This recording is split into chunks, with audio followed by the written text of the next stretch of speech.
Good morning students. तो last class में अपन ने एवरेज टॉपिक स्टार्ट किया था, जिसमें हमने कुछ थ्योरी देखी थी और कुछ कंसेप्ट देखे थे, जिसके लिए मैंने आपको बोला था कि वो आपको डायरेक्ट याद रखने हैं। उन पे बेस्ड एग्जाम में डायरेक्ट क्वेश्चन पूछे जाते हैं। तो आज की क्लास में हम उसी को कंटिन्यू करते हैं और एग्जाम में आए हुए जो आगे के क्वेश्चन हैं वो देखते हैं। तो हमारा जो पहला क्वेश्चन है वो देखो क्या है। फर्स्ट क्वेश्चन है कि 13 व्यक्तियों का वजन 70, 72, 74, 76, 78, 80, 82, 84, 86, 88, 90, 92 और 94 है। 100 केजी और 79 केजी भार वाले दो नए व्यक्ति समूह में शामिल होते हैं। तो हमसे पूछ रहा है कि समूह का औसत भार कितना बढ़ जाएगा। हमें एक ग्रुप दे रखा है जिसमें कि 13 लोग हैं, उनका 13 लोगों का हमें वेट दे रखा है। उसके बाद बोल रहा है कि इस ग्रुप में दो नए व्यक्ति शामिल हो जाते हैं, जिनका वेट कितना है, एक का 100 केजी है और दूसरे का 79 केजी है। तो पूछ रहा है कि ग्रुप में दो नए व्यक्ति शामिल होने के बाद ग्रुप का एवरेज वेट कितना बढ़ जाएगा। ये पूछ रहा है कि कितना बढ़ जाएगा, पहले क्या था, पहले से कितना बढ़ जाएगा। तो देखो इसको सोल्व करते हैं। हमें दे रखा है ये जो 13 व्यक्ति हैं इनका वेट दे रखा है। तो अगर आप इसको ध्यान से देखो तो देखो क्या वेट दे रखा है, 70, 72, 74, 76, फिर +2 हो रहा है, फिर +2 हो रहा है। यानी कि हमें यहाँ पे कॉन्जेक्यूटिव इवन नंबर दे रखे हैं, यानी लगातार आने वाली सम संख्याएं यहाँ पे हमें दे रखी हैं। तो हमने लास्ट क्लास में देखा था कि अगर लगातार आने वाली सम संख्याएं होती हैं तो उनका जो एवरेज होता है, यानी कि सम हो चाहे विषम हो, चाहे प्राकृतिक नंबर यानी कोई नेचुरल नंबर हो, अगर जो संख्याएं हैं वो लगातार आ रही हैं तो उनका जो एवरेज होता है वो हमेशा बीच वाला नंबर होता है। ये कंसेप्ट हमने लास्ट क्लास में देखा था। तो यहाँ पे देखो क्या हो रहा है, यहाँ पे लगातार आने वाली जो संख्याएं हैं वो सम संख्याएं हैं। तो इनका एवरेज क्या हो जाएगा, जो बीच वाला नंबर होगा वो इनका एवरेज होगा। यहाँ पे हमें एवरेज वैसे जो बेसिक मेथड होता है उससे कैलकुलेट नहीं करना। क्यों नहीं करेंगे, उसमें तो बहुत टाइम लग जाएगा। यहाँ पे हमें जब साफ क्लियरली पता है कि लगातार आने वाली सम संख्याएं हैं और उनका एवरेज क्या होता है, हमेशा बीच वाला नंबर होता है। हमने लास्ट क्लास में इसको फाइंड आउट भी करा था, ठीक है, प्रूफ करके भी देखा था। तो यहाँ पे देखो क्या है कि क्या क्या वेट दे रखा है, 70, 72, 74, 76। यहाँ पे देख लेते हैं 1, 2, 3, 4, 5, 6, 7, 8, 9, 10, 11, 12 और 13 नंबर। लास्ट नंबर हमारा है 94। तो 13 नंबर है तो बीच वाला नंबर क्या होगा, 6 नंबर इधर होंगे और 6 नंबर इधर होंगे। जो 7 नंबर वाला होगा वो हमारा बीच वाला नंबर होगा। तो देख लो 7th पोजीशन पे कौन सा नंबर आ रहा है, 1, 2, 3, 4, 5, 6 और 7। तो 82, जो 82 नंबर है, जो 82 केजी वेट है वो हमारा इन 13 व्यक्तियों का क्या निकल के आ गया, एवरेज। ये 82 हमने डायरेक्ट कैसे निकाल लिया, ये आपको समझ में आ गया होगा। इसको हमने कल लास्ट क्लास में अच्छे से डिस्कस किया था, ठीक है। अब देखो 13 व्यक्तियों का एवरेज हमें पता चल गया कि 82 केजी है।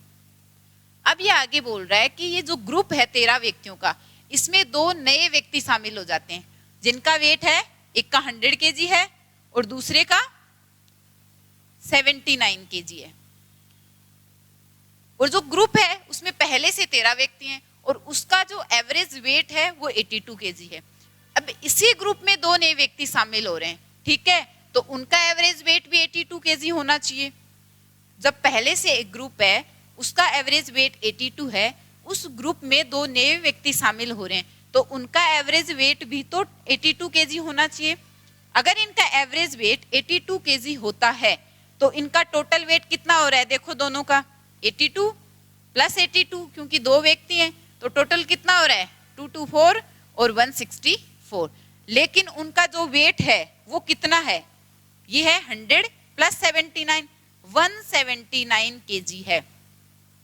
एवरेज होने के लिए उनका वेट होना चाहिए था 164 केजी, बट एक्चुअल में उनका वेट है 179 केजी। तो कितना ज्यादा है, एवरेज से कितना ज्यादा है, 179 में से माइनस कर लो 164, तो कितना आ रहा है, 9 में से 4 गए 5 और 1, यानी 15 केजी जो वेट है वो ज्यादा है। किन लोगों का ज्यादा है, जो 2 नए व्यक्ति शामिल हुए हैं उनका एवरेज से ज्यादा। लेकिन हमें पूछा है पूरे ग्रुप की बात कर रहा है यहाँ पे, तो अब जो ग्रुप है वो कितने लोगों का हो गया, पहले 13 पीपल का था लेकिन अब उसमें 2 नए व्यक्ति शामिल हो गए, तो अब हमारा जो ग्रुप है वो हो गया 15 लोगों का, 15 पीपल का ग्रुप बन गया। ठीक है, 15 लोगों का ग्रुप हो गया। तो ये जो 15 केजी एक्स्ट्रा वेट है ये किस में डिवाइड हो जाएगा, सारे 15 लोगों में डिवाइड होगा, क्योंकि ये जो वेट है ये एक्स्ट्रा वेट है। तो उसका एवरेज निकालने के लिए जो 15 केजी वेट है वो सब में इक्वली डिवाइड हो जाएगा। तो 15 केजी वेट है और 15 ही लोगों में डिवाइड होगा, तो प्रत्येक के हिस्से में कितना वेट आएगा, 1 केजी। प्रत्येक व्यक्ति का वेट कितना बढ़ जाएगा, 1 केजी बढ़ जाएगा। तो यहां से हमें पता चल गया कि जो समूह का औसत भार है वो कितना बढ़ जाएगा, 1 केजी, क्योंकि प्रत्येक व्यक्ति का वेट जो है 1 केजी बढ़ रहा है। तो हमारा जो एवरेज है वो भी तो 1 केजी बढ़ जाएगा। यही हमसे पूछ रहा है कि जो एवरेज वेट है वो कितना बढ़ जाएगा। देख लो यहाँ पे आपको बेसिक मेथड से करने की नीड नहीं है, उसमें क्या हो रहा है कि कैलकुलेशन बहुत ज्यादा हो रही है, तो इसलिए हम क्या करेंगे, डायरेक्ट करेंगे। लगातार आने वाली संख्याएं हैं उनका एवरेज हमें पता होता है, बीच वाला नंबर होता है, यहाँ से हमें एवरेज पता चल गया। 2 नए व्यक्ति शामिल हुए तो वो उसी ग्रुप में शामिल हो रहे हैं, तो उनका एवरेज भी उतना ही होना चाहिए। अगर उतना होता है तो उनका वेट होता 164, बट उनका वेट है 179, कितना ज्यादा है, 15 केजी। तो ये जो एक्स्ट्रा 15 केजी है ये 15, क्योंकि ग्रुप में 15 लोग हैं तो इन सभी 15 लोगों में डिवाइड हो जाएगा जो एक्स्ट्रा वेट है। तो सबके हिस्से में कितना आएगा, 1 केजी, यानी प्रत्येक व्यक्ति का जो वेट है 1 केजी इंक्रीज हो गया। तो हमारा जो एवरेज वेट है वो भी 1 केजी इंक्रीज हो जाएगा, क्योंकि प्रत्येक व्यक्ति का वेट 1 केजी इंक्रीज हो रहा है। तो हमारा आंसर क्या होगा, ऑप्शन बी हमारा राइट आंसर हो जाएगा। नेक्स्ट क्वेश्चन देखते हैं। हमारा जो नेक्स्ट क्वेश्चन है वो नेट जून 2016 में आया हुआ क्वेश्चन है। तो देखते हैं इसमें हमसे क्या पूछ रहा है। इसमें बता रहा है कि संख्याओं के समुच्चय 5, 6, 7 M 6, 7, 8 N, ये संख्याओं का एक समुच्चय दे रखा है। इसका अंकगणितीय माध्य यानी कि अरिथमेटिक जो मीन है वो 6 है। इन संख्याओं का एक समुच्चय दे रखा है यानी एक सेट दे रखा है, उसका हमें अंकगणितीय माध्य दे रखा है। कितना दे रखा है, 6 है। और बहुलक यानी कि मोड 7 है। तो m मल्टीप्लाई n हमसे पूछ रहा है कि m मल्टीप्लाई n क्या होगा। तो देखो इस क्वेश्चन को करने से पहले हम यहाँ पे 2 टर्म यूज हुई हैं। एक तो हुआ है अंकगणितीय माध्य अरिथमेटिक मीन, और एक हुआ है बहुलक मोड। तो थोड़ा हम इनके बारे में देख लेते हैं कि क्या होता है। तो जो अंकगणितीय माध्य होता है, तो सबसे पहले माध्य की बात कर लेते हैं, यानी मीन यानी माध्य। तो माध्य 2 प्रकार के होते हैं, एक तो अंकगणितीय माध्य हो गया यानी अरिथमेटिक मीन, और दूसरा हो गया ज्योमेट्रिक मीन। ये हो गया अंकगणितीय माध्य, अंकगणितीय माध्य, और दूसरा होता है ज्योमेट्रिक मीन, ज्यामितीय माध्य। ये हो गया ज्योमेट्रिक मीन, ज्यामितीय माध्य। जो अरिथमेटिक मीन होता है यानी कि जो अंकगणितीय माध्य होता है वो हमारा एवरेज ही होता है, जो कि अभी हम पढ़ रहे हैं। इसलिए ये जो टॉपिक है ये इसी एवरेज टॉपिक के अंदर ही आते हैं। अंकगणितीय माध्य हो गया, ज्यामितीय माध्य हो गया, मीन, मोड और मीडियन, ये वाली चीजें। अगर ज्यामितीय माध्य हमें कैलकुलेट करना है, जैसे कि अगर कोई नंबर है, एग्जाम्पल लेके चलते हैं कि ज्यामितीय माध्य कैसे कैलकुलेट करते हैं। अगर 2 नंबर की बात हो रही है, a और b का हमें ज्यामितीय माध्य निकालना है, तो कैसे निकालते हैं, a और b का स्क्वायर रूट है वो ज्यामितीय माध्य हो जाएगा। ठीक है। अगर 3 संख्याएं हैं a, b और c, अगर उसका हमें ज्यामितीय माध्य निकालना है तो कैसे निकालेंगे, a, b, c का क्यूब रूट हो जाएगा। अगर n संख्याएं हैं तो कैसे निकालेंगे, जैसे कि x1 है, x2 है से लेके xn संख्याएं हैं, इनका हमें ज्योमेट्रिक मीन निकालना है। तो क्या हो जाएगा, n रूट हो जाएगा x1 इंटू x2 से लेके xn तक। तो ये तो होता है हमारा ज्योमेट्रिक मीन, और जो हमारा अर्थमेटिक मीन होता है यानी अंकगणितीय माध्य होता है वो हमारा एवरेज होता है। हमने स्टार्टिंग में देखा था एवरेज राशियों का सम बटे राशियों की संख्या।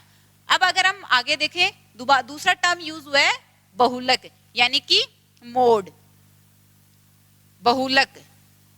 तो जो मोस्ट अकरिंग नंबर होता है वो क्या होता है, बहुलक, यानी कि ऐसा नंबर जो कि सबसे ज्यादा बार रिपीट हुआ है वो होता है बहुलक।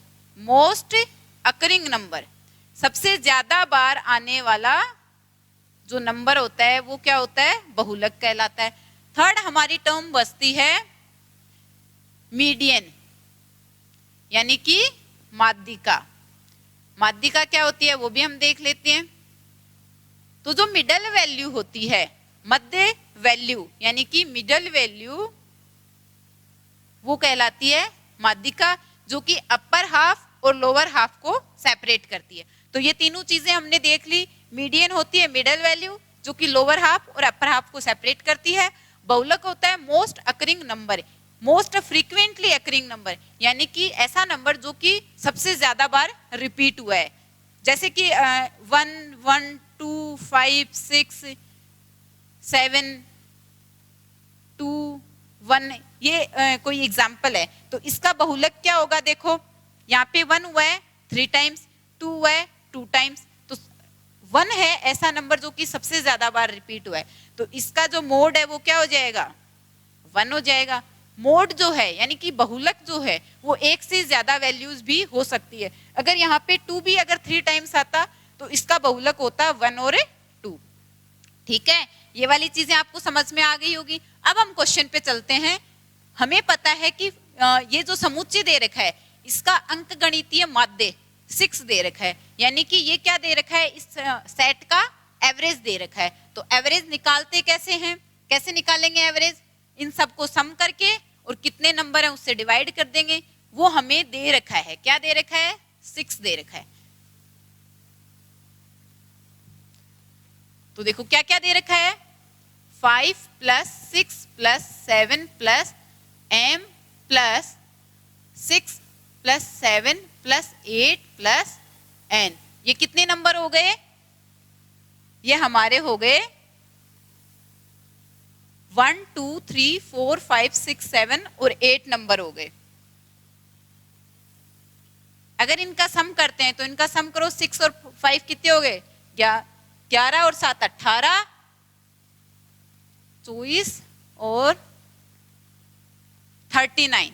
इनका सम क्या हो गया, 39 प्लस एक वैल्यू है m प्लस एक वैल्यू है n और डिवाइड बाई 8, और इसकी वैल्यू हमें दे रखी है क्योंकि हमें अर्थमेटिक मीन की वैल्यू क्या दे रखी है, 6 दे रखी है। तो ये क्या हो गया 6। अगर इसको आगे सॉल्व करते हैं तो देखो क्या आता है, 39 plus m plus n is equals to 48 हो गया। 39 उस साइड में चला जाएगा तो m प्लस n की वैल्यू हमें यहां से मिल गई 9। m प्लस n की वैल्यू हमें यहां से 9 मिल गई। अब हमें दे रखा है कि जो बहुलक है मोड की वैल्यू है 7। अगर हम इस सेट की बात करें, इस समूचे की बात करें तो देखो यहाँ पे 7 कितने टाइम आया है, 1 और 2 टाइम आया है। यहाँ पे 6 भी 2 टाइम आया है। इसके अकॉर्डिंग तो 6 और 7 दोनों बहुलक होने चाहिए, लेकिन हमें दे रखा है कि बहुलक क्या है, 7 ही है, यानी 7 है जो कि 2 से ज्यादा टाइम्स आया है। इसका मतलब है कि जो m और n की वैल्यू है इनमें से कम एक है वो 7 होगा, तभी तो इसका बहुलक 7 होगा। ठीक है, तो m या n में से कम एक वैल्यू 7 होगी। दोनों भी 7 हो सकती हैं लेकिन कम से कम एक वैल्यू तो 7 होगी ही। अब देखो अगर दोनों 7 करते हैं तो उसका सम आ रहा है 14। यहाँ पे हमें पता है m प्लस n का सम 9 है, इसलिए m प्लस n दोनों, m और n दोनों 7 नहीं हो सकते। m या n में से कोई एक वैल्यू 7 होगी। क्यों होगी, क्योंकि बहुलक 7 दे रखा है। अगर 7 होगा तभी m या n में से किसी एक को 7 करने पे ही हमारा बहुलक 7 आ सकता है। तो m अगर 7 ले रहे हैं तो n की वैल्यू क्या आ जाएगी, इस इक्वेशन में रखने से 2। अगर n 7 ले रहे हैं तो m 2 आ जाएगा, उससे कोई फर्क नहीं पड़ रहा। क्यों? क्योंकि हमसे क्या पूछ रहा है, m मल्टीप्लाई n पूछ रहा है। तो दोनों ही कंडीशन में m मल्टीप्लाई n क्या आ गया, हमें m और n की वैल्यू यहां से पता चल गई 7 और 2। तो 7 मल्टीप्लाई 2 क्या आ जाएगा 14, यही हमसे पूछ रहा है। तो हमारा आंसर क्या हो जाएगा, जो ऑप्शन डी है वो हमारा राइट आंसर हो जाएगा। नेक्स्ट क्वेश्चन देखते हैं।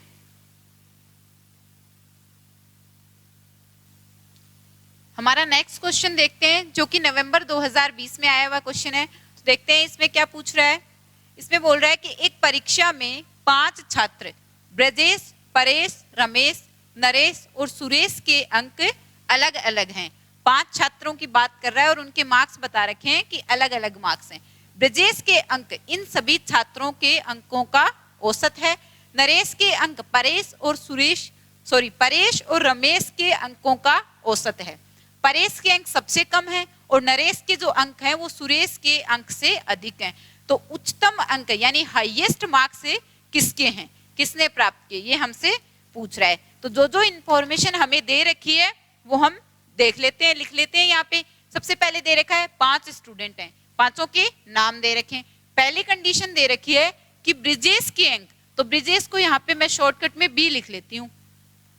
ब्रिजेश के अंक इन सभी छात्रों के अंकों का औसत है। तो इसके जो मार्क्स हैं इन सभी छात्रों के यानी 5 के जो मार्क्स का एवरेज है वो मार्क्स हैं ब्रिजेश के। तो एक बात ध्यान रखना, कभी भी जो एवरेज होता है ना वो ना तो स्मॉलेस्ट वैल्यू होती है और ना ही लार्जेस्ट वैल्यू होती है। एवरेज हमेशा उन सारी वैल्यूज के बीच में से ही कोई ना कोई वैल्यू होती है। तो एवरेज का मतलब ही यही हुआ कि जो कि सबके पास हो सकती है। तो एवरेज कभी भी ना तो स्मॉलेस्ट वैल्यू होती है और ना ही लार्जेस्ट वैल्यू होती है। एवरेज हमेशा उन सभी नंबर के बीच की कोई वैल्यू होती है। तो इट मींस जब ब्रिजेश के मार्क्स जो हैं वो इन सारे स्टूडेंट के मार्क्स के एवरेज हैं, इसका मतलब ब्रिजेश के जो मार्क्स हैं वो ना तो स्मॉलेस्ट हैं और ना ही लार्जेस्ट हैं, यानी सबसे हाईएस्ट और लोवेस्ट। ब्रिजेश के मार्क्स सबसे कम या ज्यादा नहीं हो सकते, इन सभी के बीच में से कोई ना कोई मार्क्स हैं। तो जो ऑप्शन ए है ब्रिजेश वो तो हमारा यहीं पे एलिमिनेट हो गया। तो इसको फिर देखना ही क्यों है, क्योंकि इसके मार्क्स कहीं ना कहीं बीच में है। हमसे हाईएस्ट पूछा है तो हम डायरेक्ट हाईएस्ट निकालते हैं। उसके बाद सेकंड कंडीशन बोल रहा है कि जो नरेश के अंक हैं वो परेश और रमेश के अंकों का औसत है। अब नरेश के मार्क्स भी क्या हैं, परेश और रमेश के अंकों का औसत है। इसका मतलब है कि नरेश के जो अंक हैं वो भी न्यूनतम या अधिकतम नहीं हो सकते। परेश और रमेश के अंकों के बीच में ही कोई मार्क्स होंगे नरेश के। तो नरेश के मार्क्स भी हाईएस्ट या लोवेस्ट नहीं हो सकते। तो जो ऑप्शन बी है नरेश वो भी एलिमिनेट हो गया। जो नरेश है उसके मार्क्स भी क्या हैं, कहीं ना कहीं बीच में है, हाईएस्ट या लोवेस्ट नहीं है। पी और आर के बीच में है नरेश के मार्क्स। ठीक है, तो पी या आर से या तो पी से ज्यादा है या आर से ज्यादा है, इस दोनों साइड में से किसी भी साइड में पी या आर हो सकता है। थर्ड कंडीशन हमें दे रखी है परेश के अंक सबसे कम है। तो यह हमें यहाँ पे पता चल गया कि जो परेश है उसके अंक सबसे कम है। तो परेश भी नहीं हो सकता है जो कि ऑप्शन में है भी नहीं। तो परेश के अंक सबसे कम है, इसके हैं सबसे कम, देन नरेश, देन रमेश हो गया। उसके बाद हमें बोल रहा है कि नरेश के अंक सुरेश के अंक से अधिक हैं। तो नरेश के जो अंक हैं वो सुरेश के अंक से अधिक हैं। इसका मतलब सुरेश का आएगा इन दोनों के बीच में, क्योंकि ये सबसे कम है, नरेश के इससे ज्यादा है, रमेश के इससे ज्यादा है। तो यहां पे आ जाएगा सुरेश, क्योंकि दे रखा है कि नरेश के अंक जो हैं सुरेश के अंक से अधिक हैं। तो नरेश के अंक सुरेश के अंक से अधिक हो गए। हमसे पूछा है हाईएस्ट मार्क्स किसने प्राप्त किए। हमें ब्रिजेश का पहले ही पता चल गया कि कहीं ना कहीं इनके बीच में आएगा। तो हाईएस्ट मार्क्स किसके हो गए, हाईएस्ट मार्क्स तो रमेश के हो गए। इसके भी बीच में है, नरेश के भी कहीं ना कहीं बीच में है, सुरेश भी कहीं ना कहीं बीच में है, और जो ब्रिजेश है वो भी कहीं ना कहीं बीच में है। तो हाईएस्ट मार्क्स किसके हो गए, रमेश के हो गए। तो ऑप्शन सी हमारा राइट आंसर हो जाएगा। इसमें कुछ नहीं करना था, केवल जो जो इंफॉर्मेशन दे रखी है उससे हमें या तो ऑप्शन को एलिमिनेट कर दो तो अपने आप आ जाएगा कि रमेश के मार्क्स हाईएस्ट हैं। बाकी हमें क्योंकि इसमें पता है जो भी जिसके भी मार्क्स एवरेज दे रखे हैं वो हाईएस्ट या लोवेस्ट नहीं हो सकता, उसके जो मार्क्स हैं वो कहीं ना कहीं बीच में होंगे, तो वो वाला ऑप्शन तो वैसे भी हट गया, तो बाकी बचता क्या है, फिर रमेश के मार्क्स बचते हैं। ठीक है, नेक्स्ट क्वेश्चन देखते हैं। हमारा जो नेक्स्ट क्वेश्चन है वो नेट नवंबर 2020 में आया हुआ क्वेश्चन है। तो इसमें देखते हैं हमसे क्या पूछ रहा है। इसमें बता रहा है कि एक परीक्षा में समूह ए के 6 छात्रों के जो अंक हैं 38, 45, 42, 58, 62 और 55 हैं।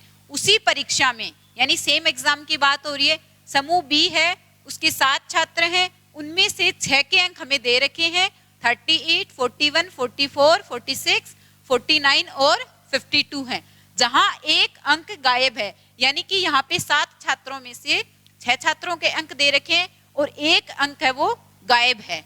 यदि दोनों समूह के, यानी समूह ए और समूह बी के अंकों का अंकगणितीय माध्य, यानी कि जो अरिथमेटिक मीन है वो समान है। अंकगणितीय माध्य समान होने का मतलब क्या है? अंकगणितीय माध्य क्या होता है? एवरेज होता है। अंकगणितीय जो माध्य होता है, अरिथमेटिक मीन जो होता है, वो क्या होता है? एवरेज होता है। तो इनका मतलब दोनों ग्रुप का जो एवरेज है वो क्या है? समान है। तो हमसे पूछ रहा है कि जो लुप्त अंक है वो क्या है, ये हमसे पूछ रहा है। तो देखो करते हैं इसको। तो सबसे पहले दोनों का एवरेज हमें समान दे रखा है, तो उसके लिए हमें पहले जो ग्रुप ए है उसका एवरेज पता करना पड़ेगा कि उसका एवरेज क्या है। तो कितने स्टूडेंट हैं? 6 स्टूडेंट हैं। मार्क्स क्या क्या हैं? 38, 45, 42, 58, 62 और 55। और स्टूडेंट कितने हैं? 6 स्टूडेंट हैं। सब क्या होंगे? प्लस होंगे।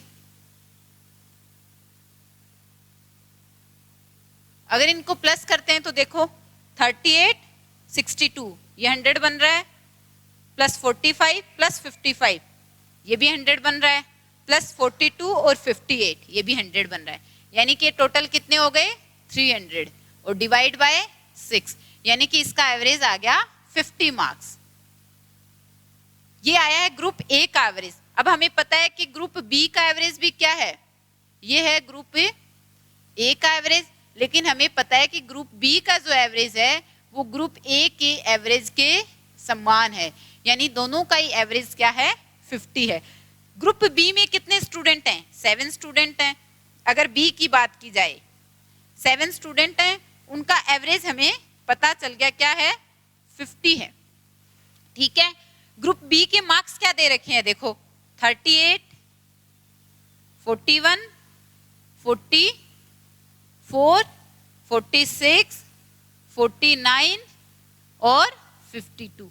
अब इसको आप या तो कर सकते हो x मान के जो लास्ट वैल्यू है उसको x मान के 7 से डिवाइड करके इक्वल 50 रख के आप ऐसे कैलकुलेट कर सकते हो, या फिर उसमें आपको क्या है? कैलकुलेशन ज्यादा हो जाएगी तो टाइम ज्यादा लगेगा। तो आप क्या कर सकते हैं? देखो एवरेज 50 है, इस बात का क्या मतलब हुआ कि जो सारे मार्क्स हैं वो क्या होने चाहिए? 50-50 होने चाहिए। तो ये कितना है? 50 से कितना कम है? -12। 50 से 12 कम है। ये कितना है? -9। ये कितना कम है? -6, -4, -1 और ये है +2। तो यहाँ पे जो भी नंबर आएगा वो कितना कम या ज्यादा हो कि जो एक्स्ट्रा वैल्यू कुछ भी नहीं बचनी चाहिए। एवरेज 50 का होने का मतलब क्या है कि सबकी वैल्यू 50 है तो सब 50 के बराबर में आ जानी चाहिए, कोई भी एक्स्ट्रा कुछ भी नहीं बचना चाहिए। तो यहाँ पे देखो कितना एक्स्ट्रा हो रहा है, इनको सम करो, सबको कितना आ रहा है? 6 और 4 10 और 10 20 32। तो ये आ गया माइनस का 32 और प्लस का 2, यानी कि ये बन रहा है यहाँ पे माइनस का 32 एक्स्ट्रा आ रहा है। तो इस एक्स्ट्रा को हमें यहाँ पे +32 करना पड़ेगा। सॉरी 32 में से +2 किया तो ये 30 हो गया ना, 30 हो गया। तो जो 30 है वो वैल्यू एक्स्ट्रा आ रही है। तो एवरेज सबका अगर 50 है तो एक्स्ट्रा कुछ भी नहीं आना चाहिए। तो यहाँ पे हमें क्या करना पड़ेगा? 30, यहाँ पे जो भी नंबर होगा ना उसमें 30 एक्स्ट्रा है। तो अब देखो जो एक्स्ट्रा वैल्यूज हैं अगर उनको हम सम करते हैं तो 0 आ रहा है, क्योंकि एवरेज अगर 50 है तो एक्स्ट्रा कुछ भी नहीं बचना चाहिए। तो अब हमारी कैलकुलेशन में अगर हम देखें तो क्या आ रहा है? एक्स्ट्रा जो वैल्यूज हैं वो 0 आ जाएंगी। तो यानी कि यहाँ पे हम मान के चले थे एवरेज 50 है, तो ये जो वैल्यू है वो 50 + 30 है। तो हमें पता चल गया जो 7th स्टूडेंट है उसके मार्क्स क्या होंगे 50 प्लस 30, यानी एवरेज से 30 ज्यादा हैं। तो कितने हो गए 80 मार्क्स हैं। जो लुप्त संख्या है वो क्या है 80 मार्क्स। तो कौन सा आंसर हो जाएगा, जो ऑप्शन ए है वो हमारा राइट आंसर हो जाएगा। नेक्स्ट क्वेश्चन देखते हैं।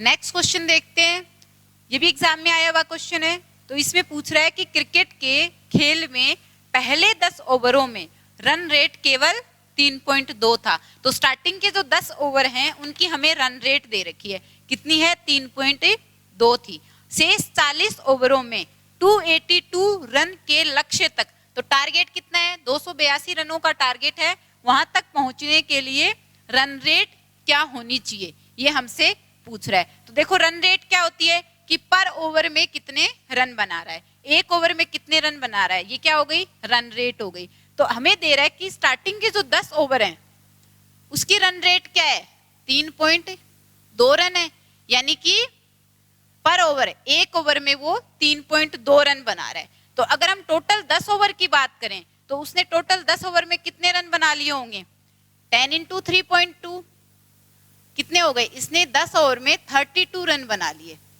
और टारगेट हमारे पास क्या है, हमारे पास टारगेट है 282 रन का। तो जो टारगेट है 282 रन का, इसमें से इसने स्टार्टिंग के 10 ओवर में 32 रन ये बना चुका है। इन टारगेट के 282 रन में से स्टार्टिंग के 10 ओवर में कितने रन बना चुका है 32। तो ये क्या हो जाएंगे माइनस, क्योंकि ये 10 रन, ये 32 रन तो ये बना चुका है स्टार्टिंग के 10 ओवर में। तो कितना, इसको माइनस करने पे क्या आएगा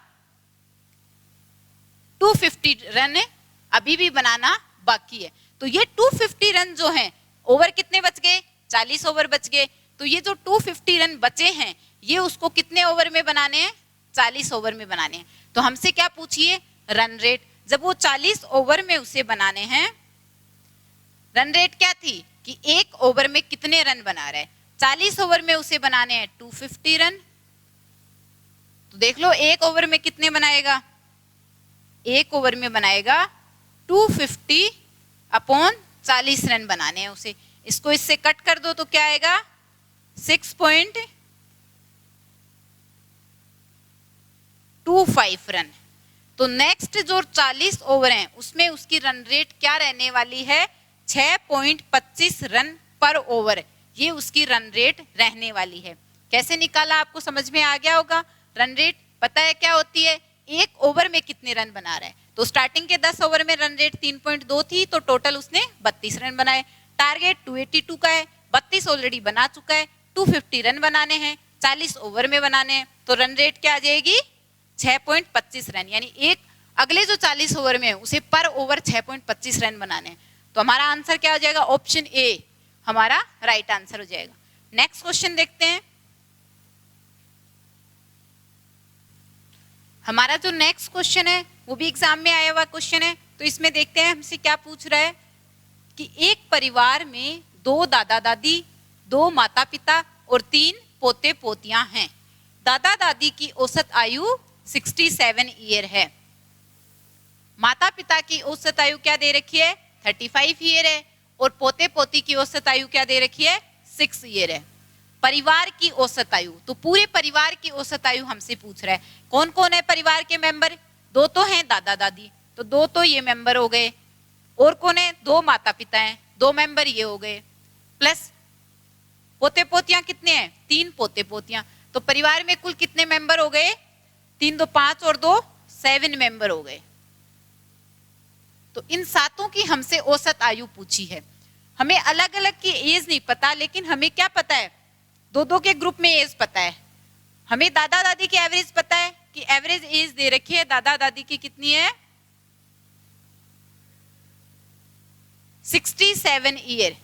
तो इनकी टोटल एज कितनी हो जाएगी 67 इंटू 2 हो जाएगी, कितनी हो जाएगी कैलकुलेट करो इसको 134 ईयर हो गई।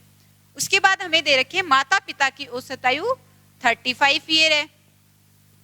तो माता पिता की एवरेज 35 है, कितने मेंबर हैं 2 लोग हैं, तो टोटल कितनी हो जाएगी 70 ईयर हो गई। तीसरा हमें दे रखा है जो पोते पोती हैं उनकी एवरेज है 6 ईयर। तो जो पोते पोतियां हैं उनकी एवरेज एज हमें दे रखी है 6 ईयर, और ये कितने मेंबर हैं? 3 मेंबर हैं। तो इनकी जो टोटल एज है वो कितनी हो गई? 18 ईयर हो गई। तो इन सब का टोटल कर लो, ये हमें टोटल एज पता चल जाएगी, और हमें टोटल मेंबर पता है, हमें टोटल एज पता चल गई, तो उससे हम पूरे परिवार की जो एवरेज एज है वो कैलकुलेट कर सकते हैं। तो इसको सम करो,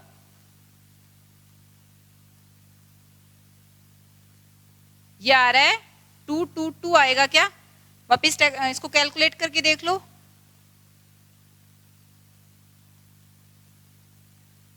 हाँ बिल्कुल सही, 222 आ रहा है। ठीक है, तो टोटल एज हो गई 222 ईयर। अब हमें पता है कि 7 मेंबर हैं, तो एवरेज निकालने के लिए क्या करेंगे? इन 7 लोगों का यानी पूरे परिवार की एवरेज एज निकालने के लिए हम क्या करेंगे? 222 को डिवाइड करेंगे 7 से, तो क्या आ जाएगा? 7 × 21 और 5/7, 31 सही 5/7 वर्ष। तो ये क्या आ गई? पूरे परिवार की एवरेज एज आ गई। और यही हमसे पूछ रहा है कि पूरे परिवार की एवरेज औसत आयु क्या होगी। तो कौन सा ऑप्शन है? ऑप्शन बी हमारा राइट आंसर हो जाएगा। तो ठीक है स्टूडेंट्स, आज की क्लास में हम इतना ही करते हैं। हमने एवरेज टॉपिक के जो ऑलमोस्ट एग्जाम में आए वे सारे क्वेश्चन कवर कर लिए हैं। तो नेक्स्ट क्लास में हम जो भी नया टॉपिक है वो स्टार्ट करेंगे। तो मिलते हैं नेक्स्ट क्लास में। Thank you students.